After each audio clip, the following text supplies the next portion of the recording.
যদি শুরুতে ডক্টর আলিম আপনার কাছে যে বিষয়টি জানতে চাই সেটি হচ্ছে যে এবার তো জাতীয় সংসদ নির্বাচনটা এই কারণে মানুষের কিছুটা আগ্রহ এবং কিছুটা অনিশ্চয়তাও আছে, সেটি হচ্ছে যে এটার সাথে একটি গণভোট যুক্ত হয়েছে এবং সেই কারণে হয়তো ভোট দেওয়ার বিষয়ে আসলে কীরকম হবে। আমরা এখন পর্যন্ত জানি যে দুটো ব্যালট পেপার থাকবে, যেটি একটি রং সাদা আর একটি রং গোলাপি, এবং গণভোটেরটি গোলাপি হবে।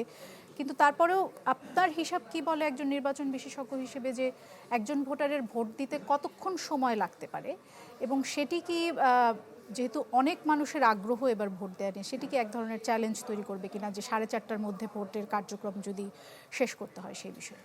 ধন্যবাদ আপনাকে। আমার মনে হয় যে এটা আসলে ম্যান টু ম্যান ভ্যারি করবে। যিনি একজন শিক্ষিত মানুষ তার হয়তো খুব দ্রুত উনি কাজটা শেষ করে ফেলতে পারবেন না।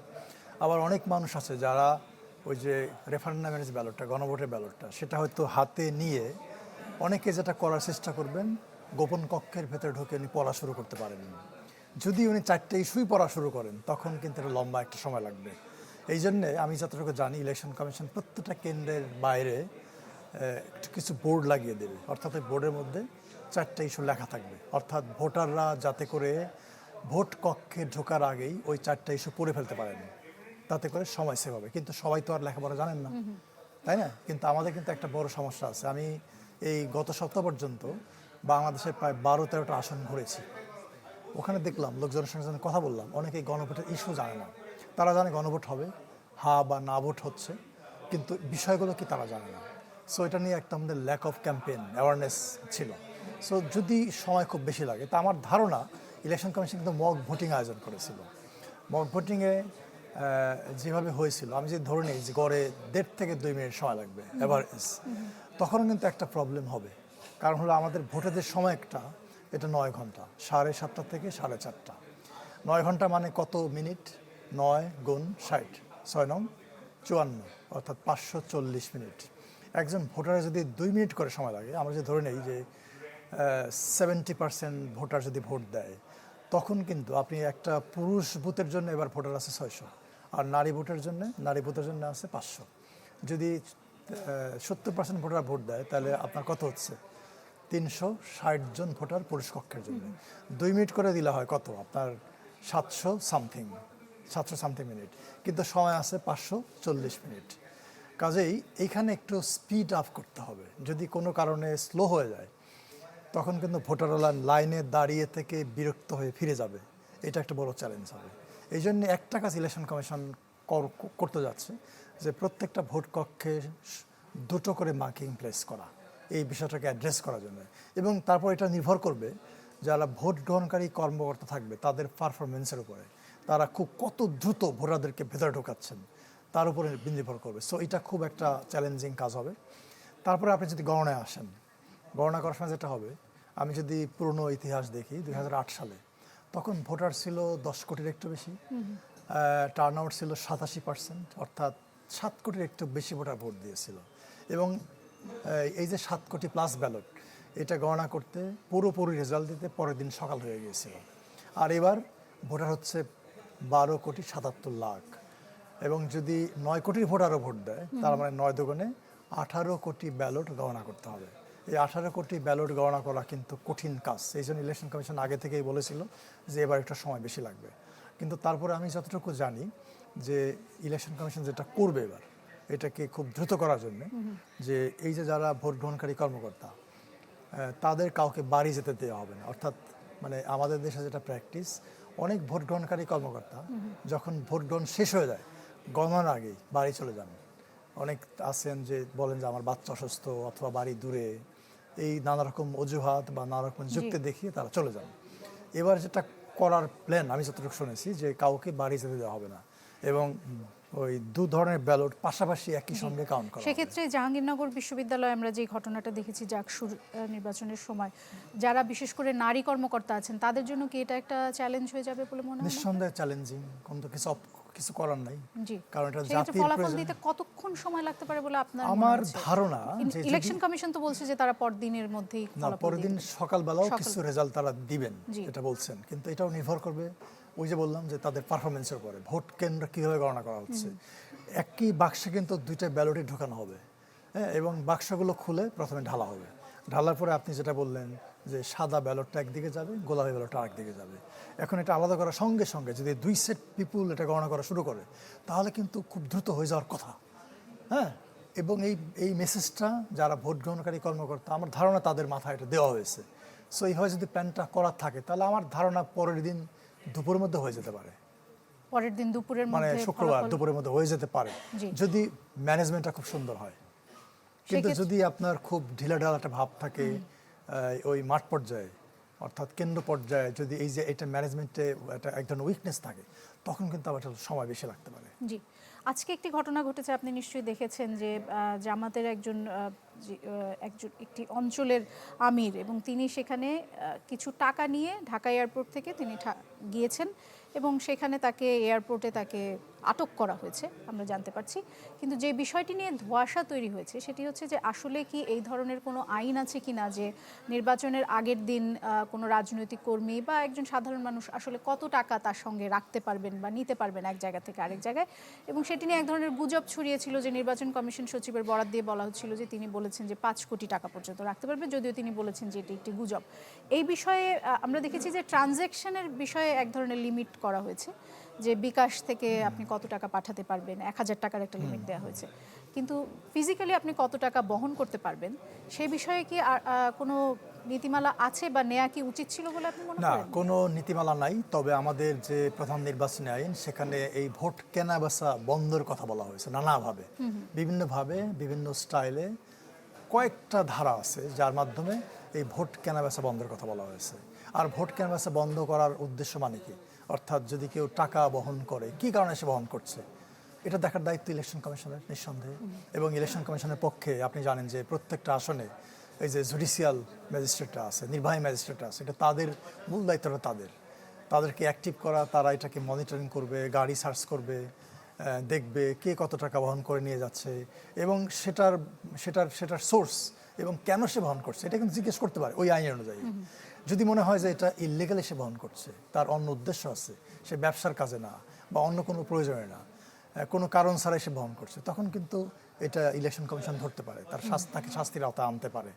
এবং এটা তো আমাদের দেশের বিভিন্ন সময়ের কালচার। আমরা সবসময় দেখি যে নির্বাচনের আগের দিন বা আগের রাত্রে এই লোকজন যারা প্রার্থী বা প্রার্থীর পক্ষের কিছু লোকজন সব সময় টাকা পয়সা নিয়ে বিতরণ করে ভোট কেনা বেচার চেষ্টা করে। তা আমার কাছে এবার মনে হচ্ছে এটা শুধু ঠাকুরগাঁতে না, আরো কয়েকটা জায়গায় কিন্তু ধরা পড়েছে, আমি নিউজ দেখতেছিলাম। জি, আরো কয়েকটি জায়গায় ধরা পড়েছে এবং বিএনপির একজন নেতার নামও এসেছে যে তার গাড়িতে টাকা পাওয়া গেছে। কাজে আমার কাছে মনে হয় এটা ইলেকশন কমিশন এবার বেশি অ্যাক্টিভ, এই জন্য হয়তো এই ধরা পড়ার সংখ্যাটা বা হারটা একটু বেশি আমার কাছে মনে হচ্ছে। প্রিমি ওয়ার্ড্রোব, গুছিয়ে ফেলুন জীবনটাকে।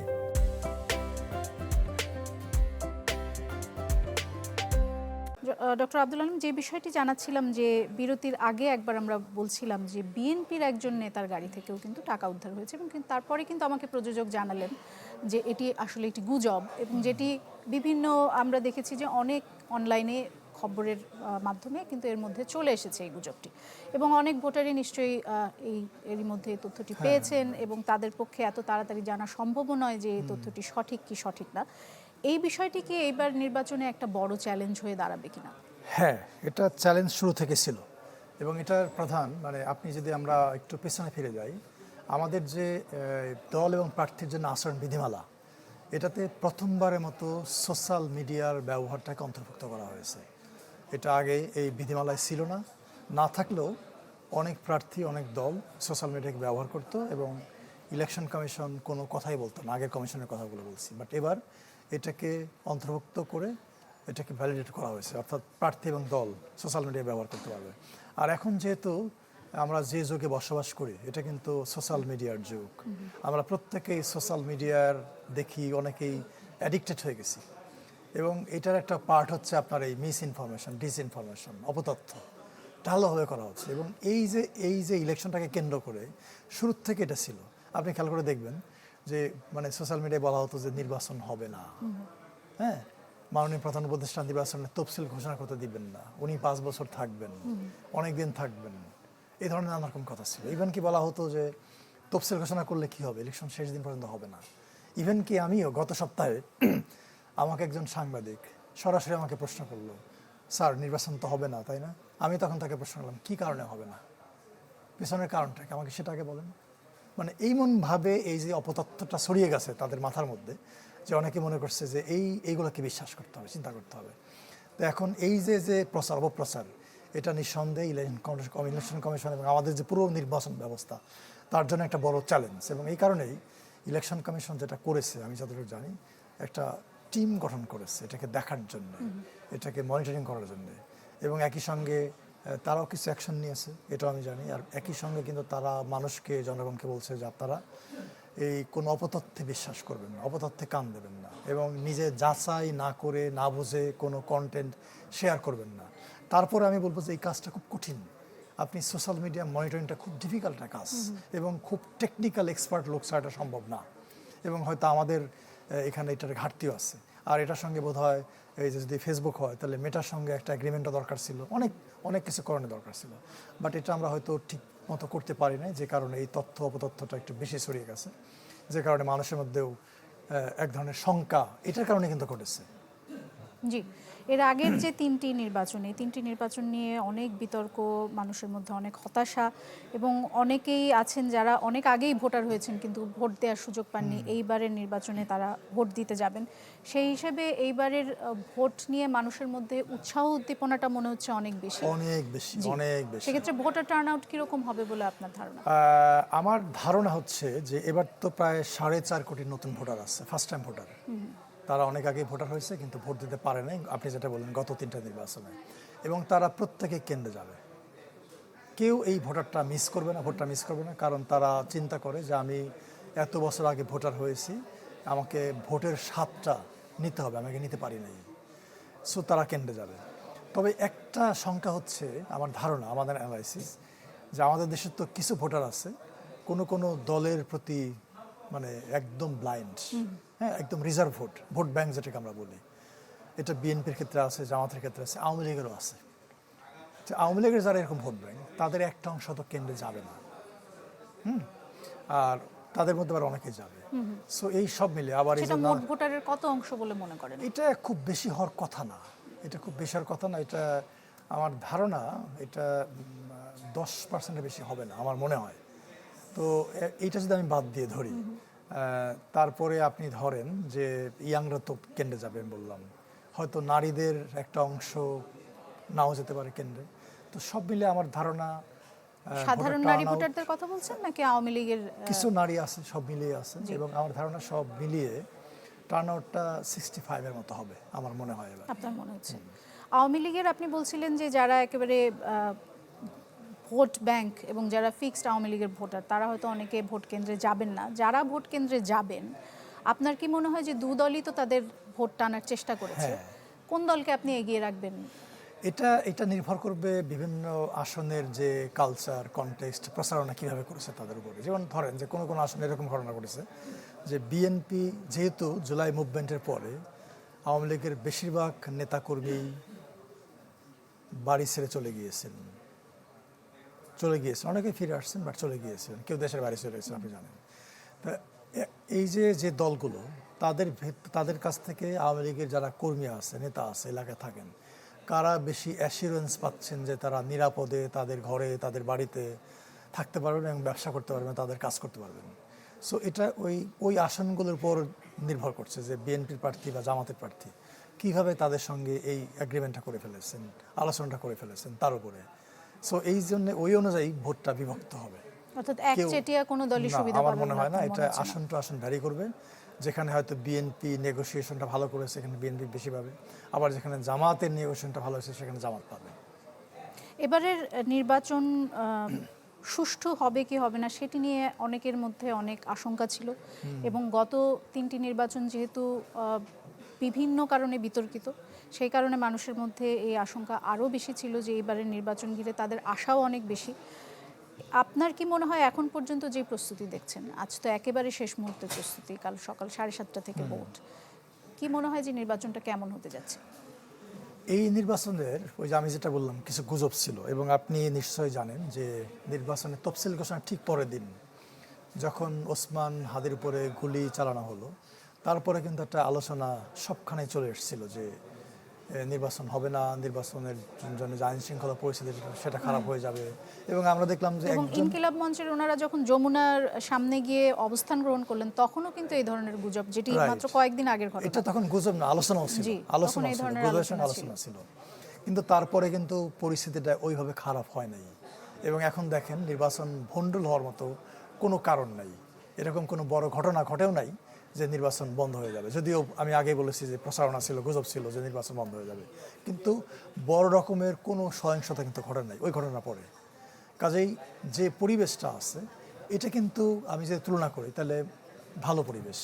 এবং আমাদের দেশের যে আগের 12টি নির্বাচন তার অনেকগুলোর চেয়ে ভালো পরিবেশ, হয়তো কোনোটার চেয়ে একটু খারাপ, সেটা আমার বলতে দ্বিধা বা সংকোচ নাই, বাট অনেকগুলোর চেয়ে পরিবেশটা অনেক ভালো আছে। এবং এই পরিবেশটা যখন থাকবে, এবং আপনি খেয়াল করে দেখেন যেভাবে সেনাবাহিনী রাস্তা দিয়ে ঘুরে বেড়াচ্ছে, র্যাব বিজিবি ঘুরে বেড়াচ্ছে, আকাশে হেলিকপ্টার আছে, আপনি নৌপথে যান সেখানে কোস্টগার্ড আছে, তারপরে নৌবাহিনী আছে। সো এই যে নিরাপত্তাটা, এটা কিন্তু এক ধরনের অ্যাসিউরেন্স দিচ্ছে জনগণকে যে কেন্দ্রে আসতে হবে। এবং আপনি এবার পার্থক্যটা হচ্ছে, আর্মি তো গত 3টা নির্বাচনে ছিল, 14তেও ছিল, 18তে ছিল, 24-এ ছিল, বাট একটা পার্থক্য আছে। পার্থক্য হচ্ছে এবার যে আর্মি থাকছে তাদের কিন্তু ম্যাজিস্ট্রেসি পাওয়ার আছে। আপনি হয়তো জানেন আমি নির্বাচন ব্যবস্থা সংস্কার কমিশনের সদস্য হিসেবে কাজ করেছি। ওখানে আমরা সুপারিশ করেছিলাম যে আর্মিকে আবার ফিরিয়ে আনা এবং ম্যাজিস্ট্রেসি পাওয়ার দিয়ে ফিরিয়ে আনা, এই সুপারিশটা করেছিলাম। সেটা সরকার এবং নির্বাচন কমিশন শুনেছে, ওভাবে আইনটা পরিবর্তন করেছে। সো এই যে সেনাবাহিনীর ম্যাজিস্ট্রেসি পাওয়ার নিয়ে যে অবস্থান, এটা কিন্তু খুব অর্থবহ। জনগণ যখন দেখবে যে তারা সিরিয়াসলি কাজ করছে এবং এবং নিরাপত্তার চাদরে দেশকে কেন্দ্রকে একদম ঢেকে ফেলেছে, তখন কিন্তু তাদের মধ্যে এক ধরনের আগ্রহ থাকবে। আপনার মনে হয় যে সেই বিষয়ে সরকার উতরে গেছে, যে জনগণের মধ্যে এক ধরনের আস্থার পরিবেশ তৈরি করা, সেই ভয়টা যে নাই। তারা ভোট কেন্দ্রে যাবেন?